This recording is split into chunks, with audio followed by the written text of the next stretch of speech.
Continuing on with our series, we're going to look at what happens right after the rapture, which is the breaking of the seals, and particularly the first 4 seals. I'm sure you're very familiar with this by now. We and others have talked quite a bit about the seals.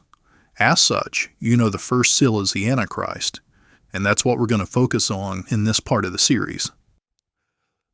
In Revelation chapter 6 we read, "Then I saw when the Lamb broke one of the 7 seals, and I heard one of the 4 living creatures say with a voice of thunder, 'Come.'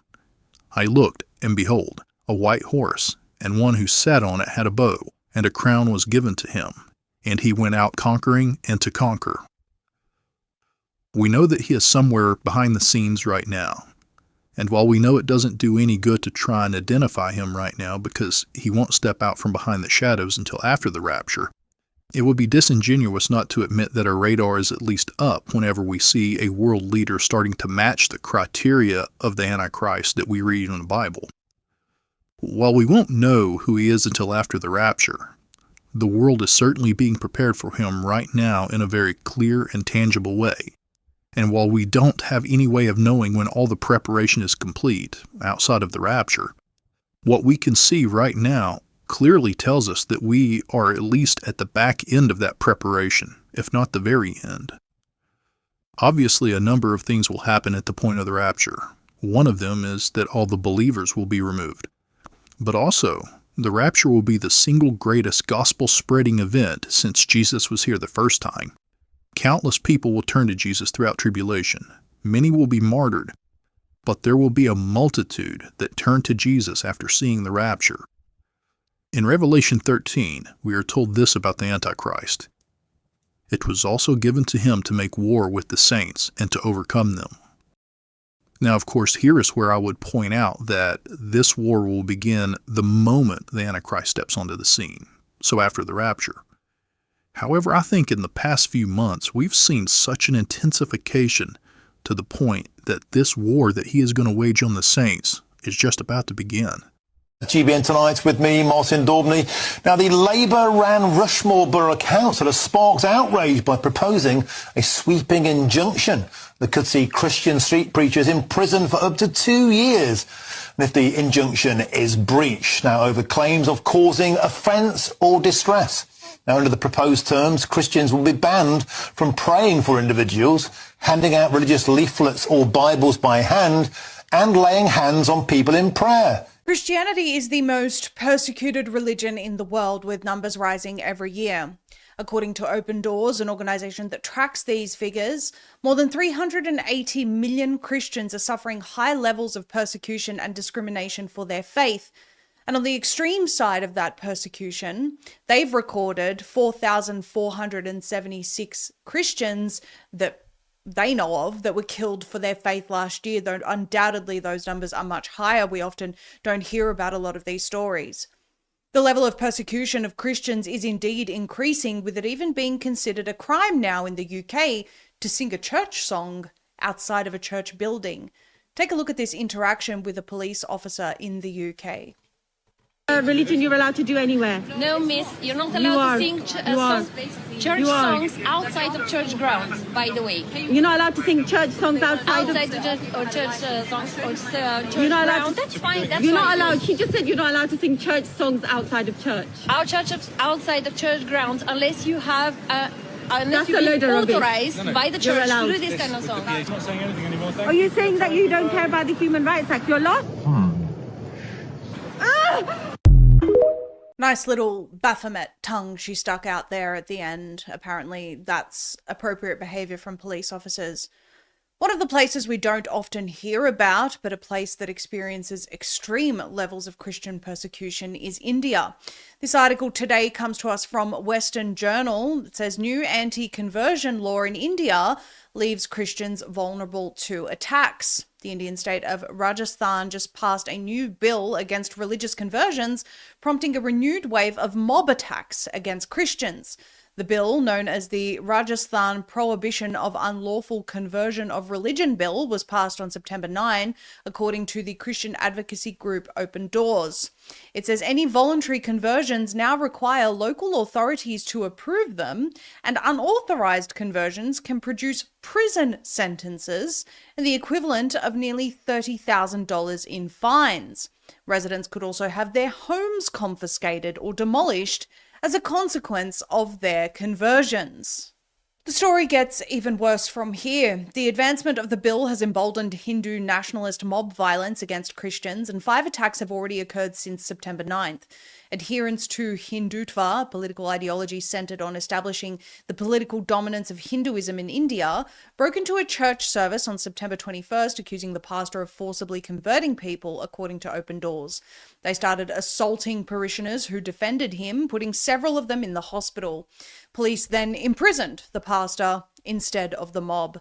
Just 3 days later, Hindu nationalists protested the Hindustan Bible Institute. They accused 2 staff members of forcibly converting people, and the staffers were detained by police. After the anti-conversion law was introduced in the state assembly, Hindutva extremists have become more active, targeting Christian gatherings and accusing pastors of false conversions. Open Doors local partner Shiv Rathod, whose name was changed for safety, recounted to the organisation. The police are under pressure from extremists to register false cases and arrest pastors and believers, he added. Members of the minority parties in Rajasthan walked out of the chamber when the anti-conversion bill was passed, but the legislation advanced anyway. With the passing of this bill, the most vulnerable are the Christians, Rathod continued. In the last 18 months, more than 150 persecution incidents have been reported in Rajasthan, where pastors have been arrested on false charges of coercive conversion, church services disrupted, and many house churches closed, he said. Christians who recant their faith and return to their ancestral religion of Hinduism will be exempted from prosecution. Christian believers are threatened to renounce their faith and return to their old religion, Rathod noted. In Israel, earlier this year, just in August, Jerusalem froze the Greek Patriarchate's finances in the latest squeeze on Holy Land Christians. This article is from religionnews.com. Essentially, the municipality is claiming that the church owes back taxes. They are the second largest landholder in Jerusalem. And of course, the Knesset actually is on the church's land and leased from the church, and they claimed that the church owed back taxes, but that's according to a new law that was imposed in 2018, which basically wanted millions of shekels in back taxes, and is a brand new law that they introduced, which never existed before. The church maintains that they've always paid their taxes. Earlier this year, according to orthochristian.com, the Ukrainian terrorist attack against Metropolitan Tikhon Shevkunov of Crimea was prevented in Moscow. According to the article, the Russian Federal Security Service, or FSB, prevented a terrorist plot against His Eminence. And according to them, the attack was planned by the Ukrainian Special Services, for which they recruited a Ukrainian and Russian citizen, both of whom are graduates of the Sretensky Theological Seminary in Moscow, where the attack was intended to take place. Now, this is slightly older footage from 2023, but it's an example of what Christians in Ukraine have been going through, along with priests under Zelensky. Take a look.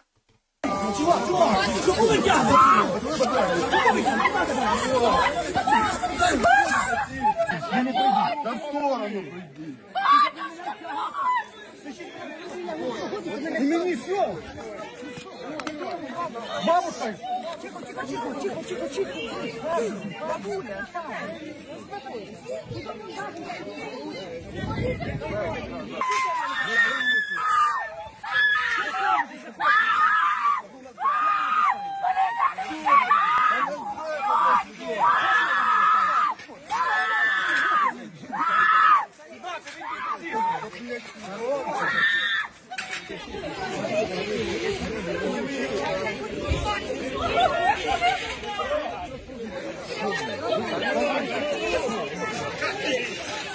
Що ви робите? Що ви робите? Знімай, знімай, сушка, на, знімай, для дітей, знімай, на, знімай, блядь, на. Що ви робите? На, знімай, ти, сука, на, знімай, давай, знімай, блядь, сука, знімай, давай. На, знімай, да, Дитині погано. This article from concernedwomen.org paints a very brutal picture of what's happening in Nigeria. It says the silent Christian genocide in Nigeria is finally being exposed. On September 28th, 2025, the Nigerian federal government and its president Bola Tinubu released a statement refuting, quote, false claims of religious genocide in Nigeria. Yet the reality Nigerian Christians face tells an entirely different story. Take a listen to some of these numbers. Over 52,000 Christians living in Nigeria have been murdered since 2009, with more than 7,000 murders occurring this year alone, that is in 2025. The gut-wrenching photos and videos online depict Islamic terrorist groups hunting innocent Nigerians down with assault rifles and burning them alive, setting hillsides ablaze, firing lines, burning churches to the ground, and mass burials. A staggering 80% of Christian deaths worldwide come from Nigeria, all for the quote-unquote crime of accepting Jesus Christ as their Lord and Savior. Again, this is why we said at the outset that those numbers reported by Open Doors, 400 odd Christians killed for their faith last year, are probably much, much higher than that. That's just according to official death tolls, and often these numbers are not actually recorded accurately. Another incident just happened in Italy. Whether you have seen that yet or not, the 400-year-old monastery of Bernaga has just been burned to ashes and now lies in ruins. Thankfully, all of the nuns escaped the blaze. And Concerned Citizen says all these fires can't simply be by accident. They keep on happening almost daily. We've shown you just a few examples of Christian persecution here today. There are literally millions more. From minor discrimination in the workplace for religious beliefs, being told they can't read their Bible in public. Yes, that's happening in the UK as well now. To actually having homes seized and, worst of all, being slaughtered for professing Jesus. This is happening around the world. What is the reason that Christianity is the most persecuted religion in the world? Well, because it's the truth, and evil hates the truth. The point of this report today is not to demand governments take legal action to silence Christianity's critics, as some other groups do, but it is to continue speaking about this important, often ignored topic. As Christians, we know that this world and life is not where life actually ends. The silver lining that is coming out of the world becoming more increasingly anti-Christian is that more and more people, especially youth, are returning to traditional Christianity. More people are reading their Bibles. More people are seeking out the original church rather than the laser show Hyper Grace megachurch. The trends show that in a world of lies and deception, people want the truth, and that desire is growing. We haven't gotten to the more perfect union, and we fought a civil war over part of it. Mm-hmm. And people have been protesting, for hundreds of years that, things were not as they should be, given our ideals and how we should be moving toward them. So I think that's what makes us so special as a country. And the idea that you could turn the clock back and try to recreate a world that never was, dominated by, let's say it, white men of a certain persuasion, a certain religion, a certain point of view, a certain ideology, is just doing such damage to what we should be aiming for. And we were on the path toward that. I mean, imperfectly, lots of, bumps along the way, but I agree with you, we were on the right trajectory. So about a month ago, I came across a sentence in my textbook, and it read describing identities. And one identity that it pointed out was Christianity. And in parentheses, the book reiterated that Christianity is a US-based white supremacist group, which I was mind blown because the textbook did not describe any other identities besides Christianity. I had opened my textbook to read chapter 8, which was titled Contested Identities, Shifting Publics in a Globalized World.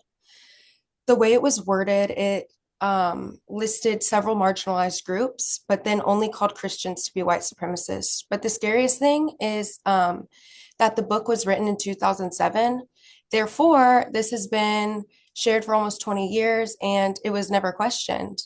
I think American academia needs a definite reevaluation, especially in our textbooks, as we can see from my prime example.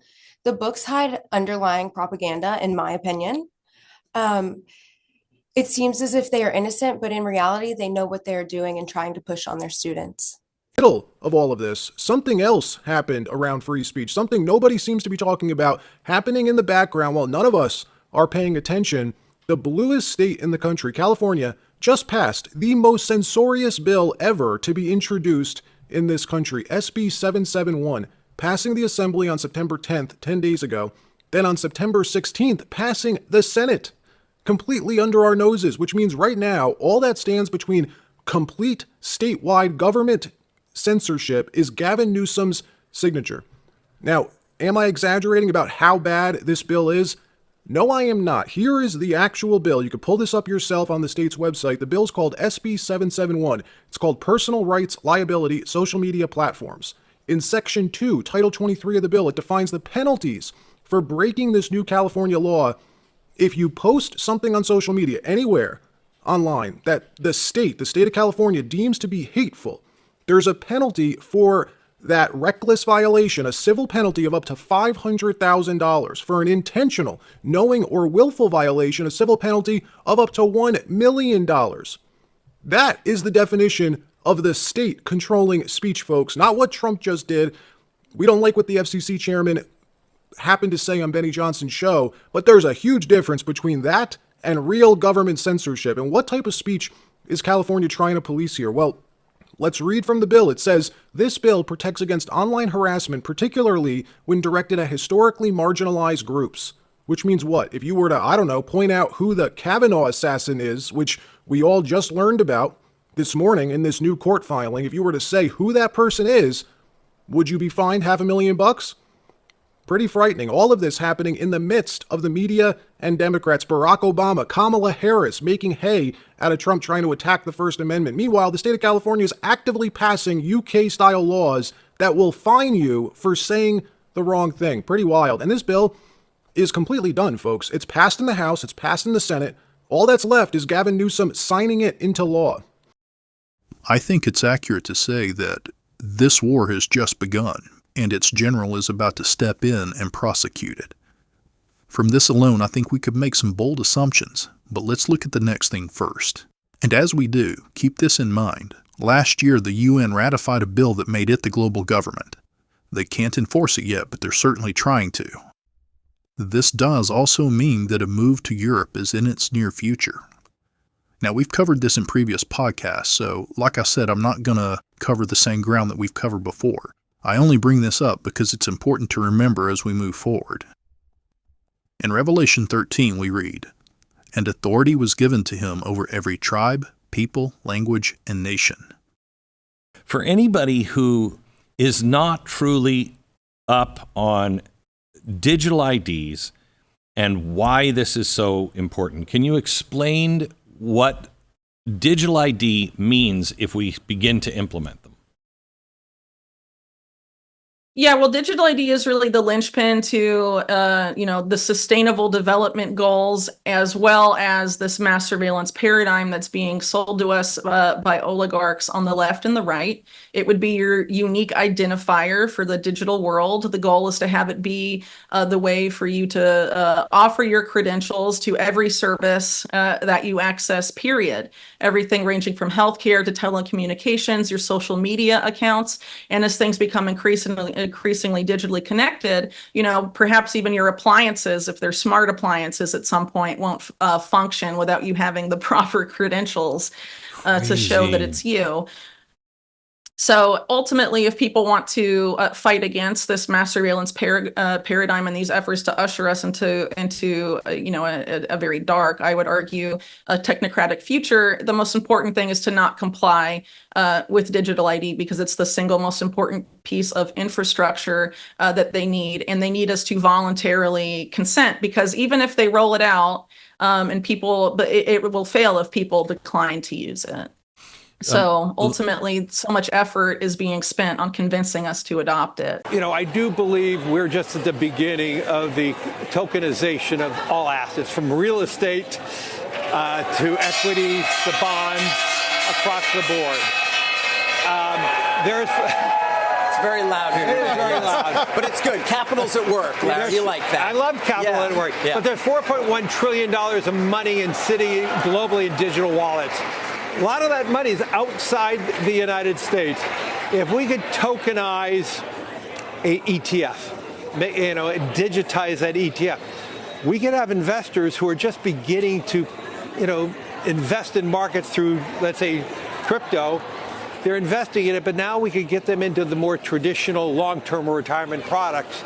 So we look at that as the next wave of opportunity for BlackRock as we start moving away from traditional financial assets by repotting them in a digital manner, and then having people stay in that digital ecosystem.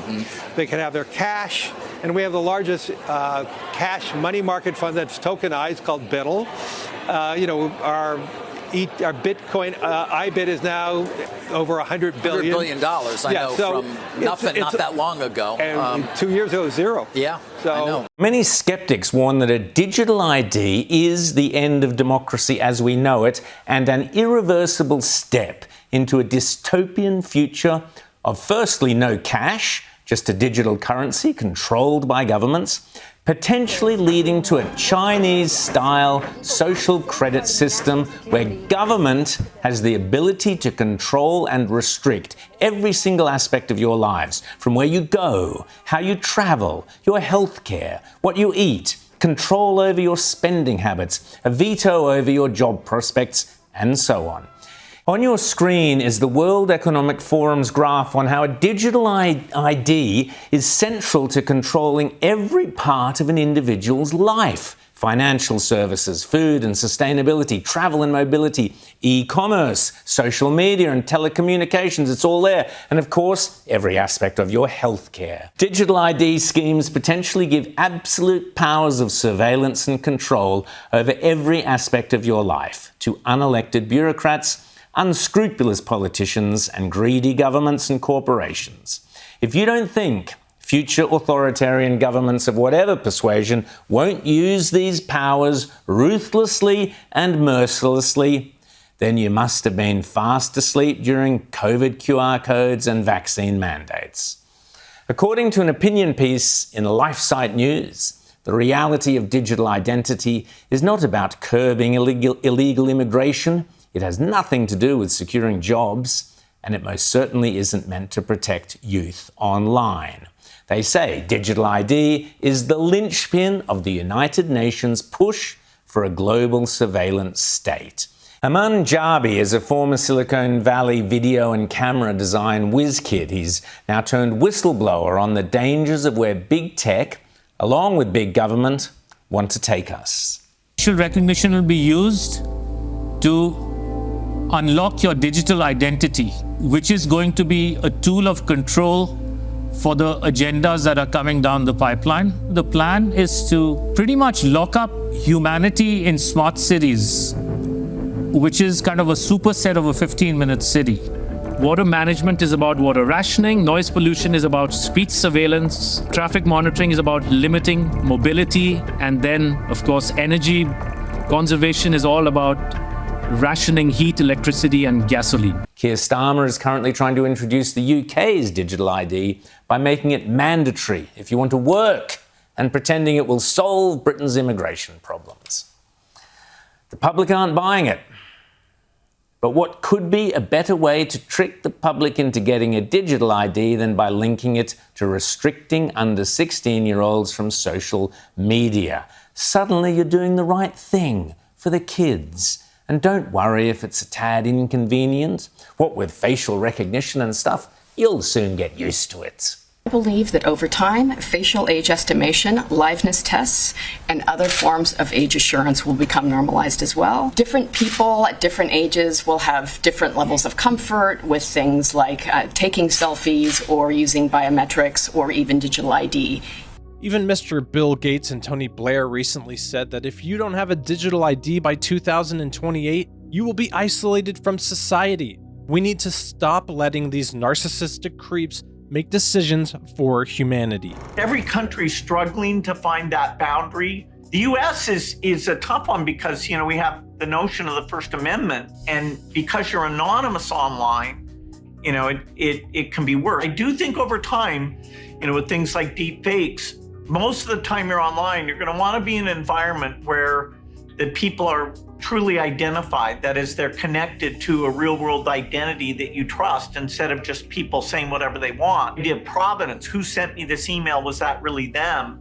We're going to have systems and behaviors that we're more aware of, okay, who says that? Who created this? I certainly see a position where the world's going to have to come together and agree some rules around social media platforms. What the answer is and what the right system of regulation is, I'm not sure, but I am sure there should be. And there's got to be. We can't carry on as we are. But we can't carry on as we are. Again, these governments around the world are coming out and saying, well, it's to help the migrant working force and people who aren't paying taxes and all these other things that they try to make sound good, when in reality, this is exactly where this digital control will go. First, they'll say you need it to work. Then you'll need it to travel, to shop, to have access to healthcare, to drive, to go online, to vote, to exist in society at all. We've even been seeing this recently. Parts of the UK are now going to implement that you can't even check out at a grocery store unless you have a digital ID. What we're seeing is a global initiative to take away freedoms, to impose this authoritarian rule, and really ultimately build and set up the Antichrist system, whether these government officials realize that or not. There's a coordinated global policy push for digital IDs as the new form of government-issued identification credentials. And they're essentially all based on your biometric data, which can be your fingerprints, your face, the iris of your eyeball. And the idea is essentially to collect all of that data and have it housed or have it tied directly to your digital ID. So your physical ID will be mapped to the digital ID. Digital IDs are not really a separate project from CBDCs and this new digital financial system. And UN documentation and also documentation from the Bank of International Settlements, they very overtly state that CBDCs and digital IDs are meant to go together. And without digital IDs, the CBDC digital finance system cannot exist. One of the reasons it can't exist without that is because of the KYC functionality built into this digital financial system. They have the know your customer protocols. They have to know who you are. And so they want to have your wallet tied to a digital ID and have that digital ID be mapped to your physical ID through the biometric data collection. So there's different efforts to make digital IDs either as NFTs, non-fungible tokens. There's also the efforts of Sam Altman of OpenAI and his WorldCoin project, whereby you scan your iris, you give them the biometric credentials of your eyeball, they give you a unique identifier, a digital ID, and it's inherently tied to a digital wallet. That is the same model the UN is using. They've already implemented it for refugees getting food assistance from the World Food Program. It's called Building Blocks. It's on blockchain. It involves refugees scanning their irises, and in order to buy food or receive their rations, they have to check out of a grocery store style place in the refugee camp, and they check out biometrically with an eyeball scan, and then the amount of food they have, the monetary value of that is subtracted from their digital wallet connected to their digital ID and their iris. So ID 2020, the UN and other stakeholders in this particular sphere often argue that the reason this is necessary is because of what they call the identity gap. And the identity gap is the claim that the lack of digital ID is preventing people, mainly the world's poor, from accessing essential services, whether it's banking, whether it's education, whether it's healthcare. They claim the only way for these people to be able to access these services is to onboard them to these identity schemes. Today, I am announcing this government will make a new free of charge digital ID mandatory for the right to work by the end of this Parliament. Let me spell that out. You will not be able to work in the United Kingdom if you do not have digital ID. It's as simple as that. Now, you may think that this is currently all overseas, but it's not. This is how fast things are happening right now. We told you yesterday about Texas passing a new law that opens the gates to digital tyranny. It's a dystopian UK-style online ID law, which will force Texans by January of 2026 to verify their age to access the most basic online services, marking the first step towards nationwide digital ID. A lot of people responded to that report saying, how can this happen in Texas? Governor Abbott is a rhino. Texas is actually a Democrat state in disguise. But what a lot of people may have missed in that report is that efforts are underway to do this at a federal level, and it's Republicans doing it. Governor Mike Lee of Utah, a Republican, introduced what could be described as a carbon copy of that legislation in May. Here's his press release on it. And of course, we see the usual language in the press release, quote, a bill providing parents with tools to protect their children from harmful content on mobile apps. You've all seen what's become of Australia and the UK, where 30 people per day are going to prison based on their social media posts. And that's even before digital ID has fully come into effect over there.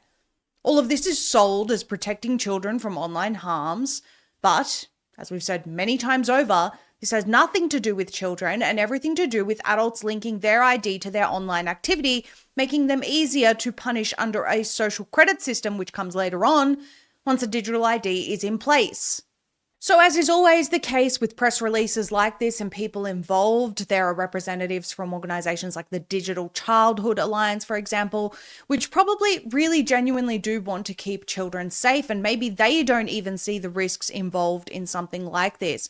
But let me show you from Mike Lee's press release where it expressly discusses age verification. It says, the App Store Accountability Act empowers parents to protect their children online by requiring app stores to utilize privacy-protecting age verification methods and link minor-owned accounts to a parental account, allowing parents to give consent before the minor makes downloads or purchases.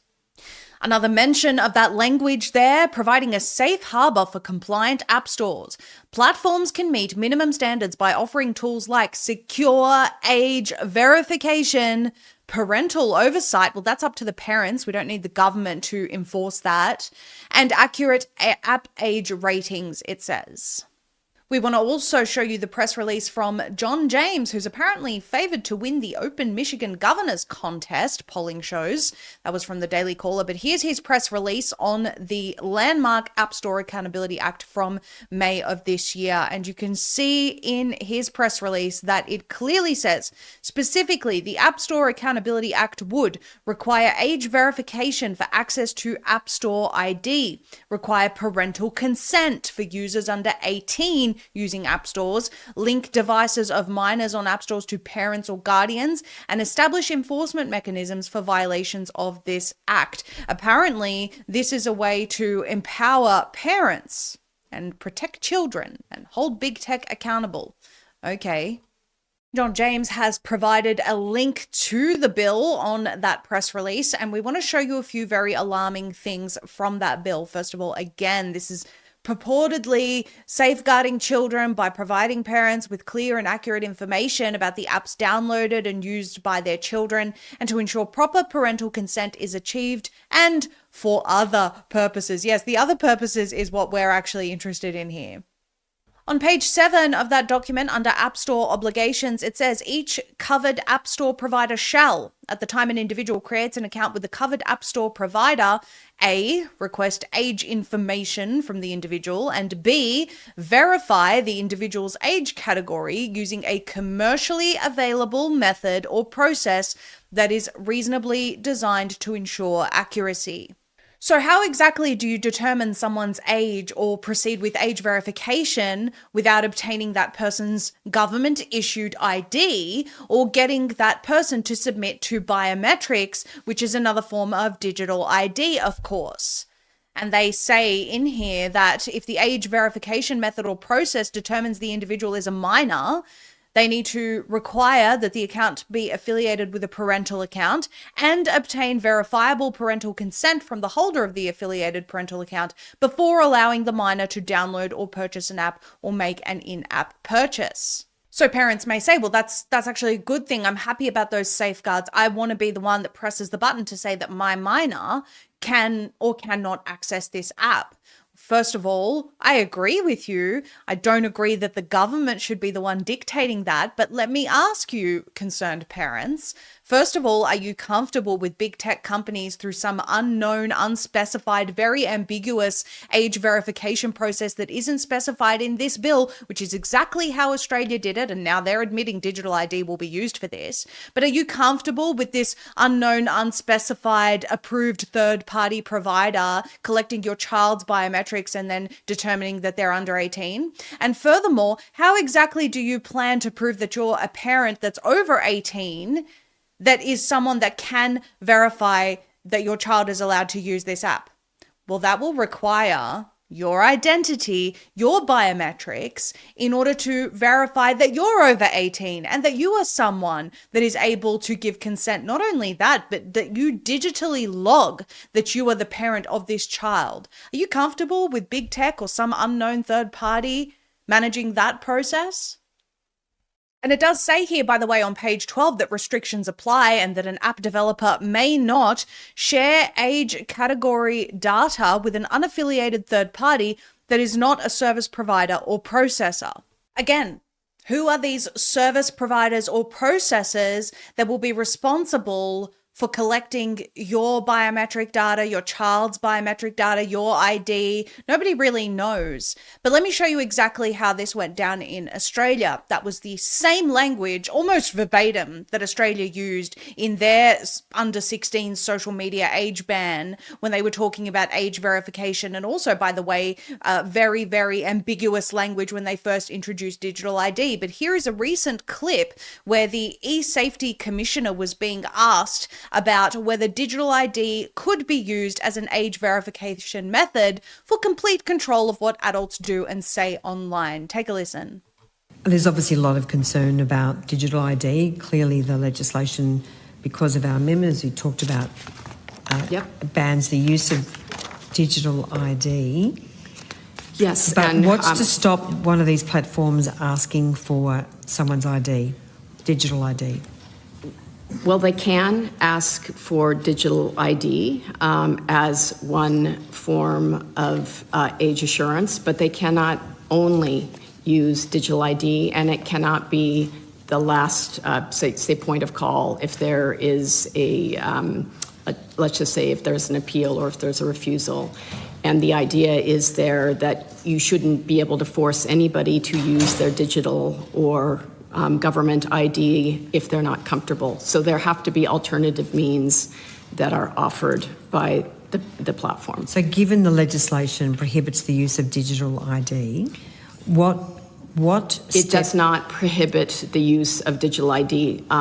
All up, it prevents digital ID from being used as a sole means of assessing someone's age. Okay. So it prohibits digital ID being the only method of age verification or age assurance, which we've said many times are all synonyms for a digital ID system. But let me say expressly here that those assurances, A, mean nothing from the eSafety Commissioner and Republicans at this point, and B, may in fact be the case initially, but not eventually. The agenda for digital ID, as stated by the World Economic Forum, is that civic participation in society will depend on digital ID. And with BlackRock's Larry Fink as the head, it's probably worth paying attention to what he says about digital ID and the tokenization of everything, including your personal identity. Take a listen. Americans cannot let Larry Fink, BlackRock, and the World Economic Forum repot them into a digital ecosystem that they dictate. Perhaps some of the people supporting these laws don't understand the full extent of what this will mean for America. Perhaps some do. I don't know their intentions, but what I do know, having reported extensively on digital ID, social media age bans, age assurance, and age verification that were happening in Australia, is that this eventually leads to no one being able to use the internet without it being linked to their digital profile. Australians can't even do a Google search come December without it. Like we told you yesterday, as of January 2026, unless SB 2420 is repealed, and we highly suggest everyone gets involved in that push, Texans will have to identify themselves to use Apple and Google products. This will be the end of freedom as we know it for Americans. It must be opposed. Please share this report with everyone you know and get them involved in spreading awareness about this today. Out of curiosity, and after a conversation with a brother and listener out there, I looked up how many countries are in the process of implementing a digital ID. As of October 2025, digital ID systems, including mobile apps, biometric link IDs, or electronic wallets for identification verification, are being implemented or developed in over 98 countries according to the Global Analysis of Government Initiatives. That is over half the countries on the planet, including all industrialized countries. Any country that has an economy of any significance right now is implementing a digital ID. We also know this is only part of it. We also read in Revelation, "And he causes all, the small and the great, the rich and the poor, and the free and the slaves, to be given a mark on their right hands or on their foreheads.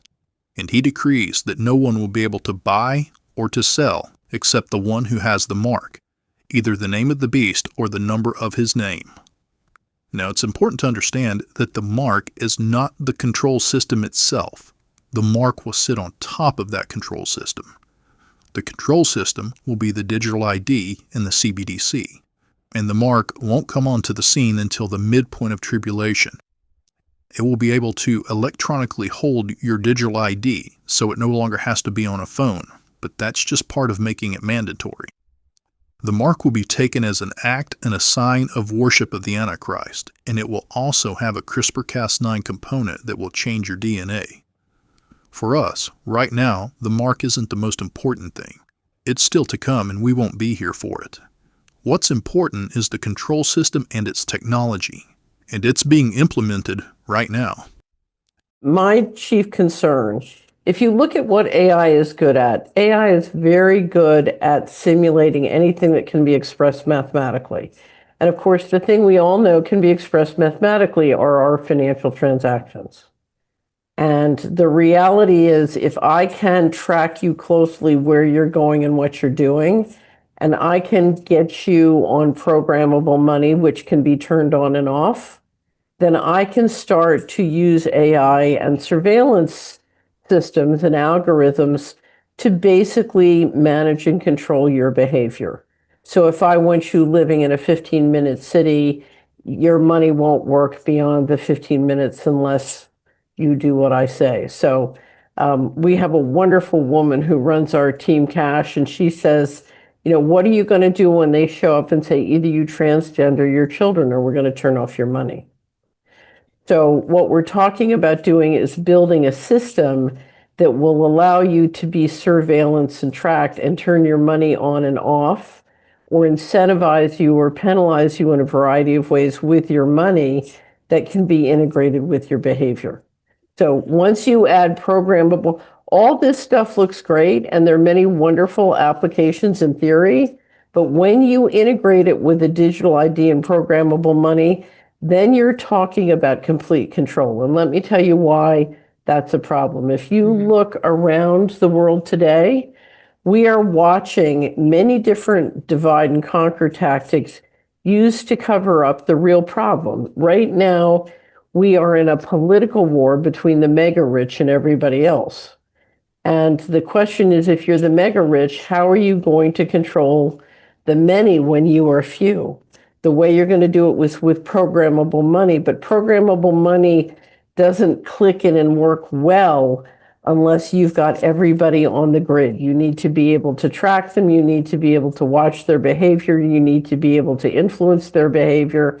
And then you've got complete control. And that is not just wearables. That is not just an internet of bodies. That is a coup d'etat. That is the end of human liberty in the West. On your second point, I tend to share your views. Nature doesn't like vacuum. And we started working on the digital euro way back. Actually, when I started my term 5.5 years ago. And I'm not claiming, you know, parentality on the digital euro, because my colleague Benoît Cœuré had already committed a speech on this matter before I arrived. But I certainly carried on with that project, and subsequently Fabio Panetta on the board, and then Piero Cipollone, who has replaced Fabio, have taken the lead together with a very, very good team, which is focused on accelerating the pace and hopefully campaigning enough with all the stakeholders, meaning European Parliament, meaning European Council, meaning European Commission, so that we can eventually, not put to bed, but put to reality this digital euro. The deadline for us is going to be October of 25. They have literally delayed their agenda because I think it's so important to them. They've been very careful about the timing, and let's wait a little longer, let's have this crisis first, let's have COVID first, soften them up. But they've delayed because the technology was already ready around 2015 to roll out. And what people don't mention is, what do these CBDCs actually look like? At the moment, there's a bit of talk about this being phone-based apps. And yes, that is the initial phase. But what was already ready around 2015 is the ultimate goal, what they really want. Apparently, I was told by a central banker, is, CBDCs looks like a small grain of rice that they want to put under your skin, which is, in my view, a violation of human dignity. And they realize there is a hurdle. So to get people to accept this, there will be, why suddenly are all the billionaires saying, let's have universal basic income? Because the story is going to be, now we've created this vast unemployment and disruption and crises. Well, we need universal basic income. You will get 2,000 euros into your account every month. But of course, to run this efficiently, we need to use the latest technology. So, you need the CBDC chip implant. But how many people will say, okay, fine, £2,000, 2,000 euros, a surprising proportion. Their reason, what is Keir Starmer's reason for the digital ID? Is it the immigrant thing? It is to introduce total control through programmable money. Right.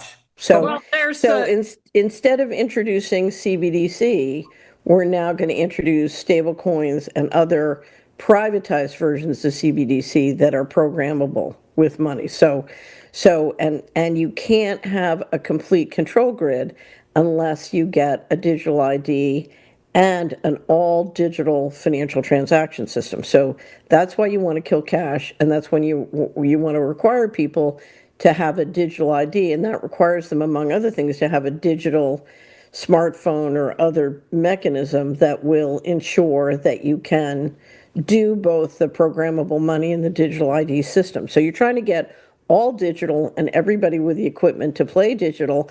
I would point out Bill Gates is now promoting an electronic tattoo, so you won't have to be inconvenienced by carrying a phone. They are now pushing wearables on the population and starting with external wearables and then going into internal wearables in the future. We do know as well, Gates Foundation funded what's called microneedle patch implants that install quantum dots in skin for about 5 years for use as vaccine passports. Again, this is on the National Library of Medicine website. The plan appears to be going from external wearables, get them to wear that, and then you go into the internal wearables, these implants. As I mentioned, the most important thing here is not so much the mark. It's the fact that the digital IDs and the CBDCs are happening right now. They are no longer on the horizon. They are happening right now. As for the mark itself, the technology already exists. The world is just waiting for the prophetic timeline to play out. Along with that, we are literally seeing the opening salvos in the war on Christians that the Antichrist will wage. All that remains for that to officially be underway is for the Antichrist to step out from behind the shadows and lead the war. There is still more I could cover dealing with AI and the fact that we are just weeks, possibly months away from superintelligent AI, or as some are calling it, singularity. There is also right now AI models that can actually read your thoughts, and we're told about this in Revelation chapter 13, verse 15. Next week, we're going to look at the second, third, and fourth seals because they are about to happen too. I know it can be discouraging that we're still here, and all this stuff is happening. But look around you at all this stuff that is happening. Don't be discouraged. If you are starting to wonder or have any questions about how short our time is, you shouldn't. We're not going to be here for tribulation. The Bible guarantees that. We can clearly see that tribulation is just right in front of us. And if that's the case, then the rapture is in front of that.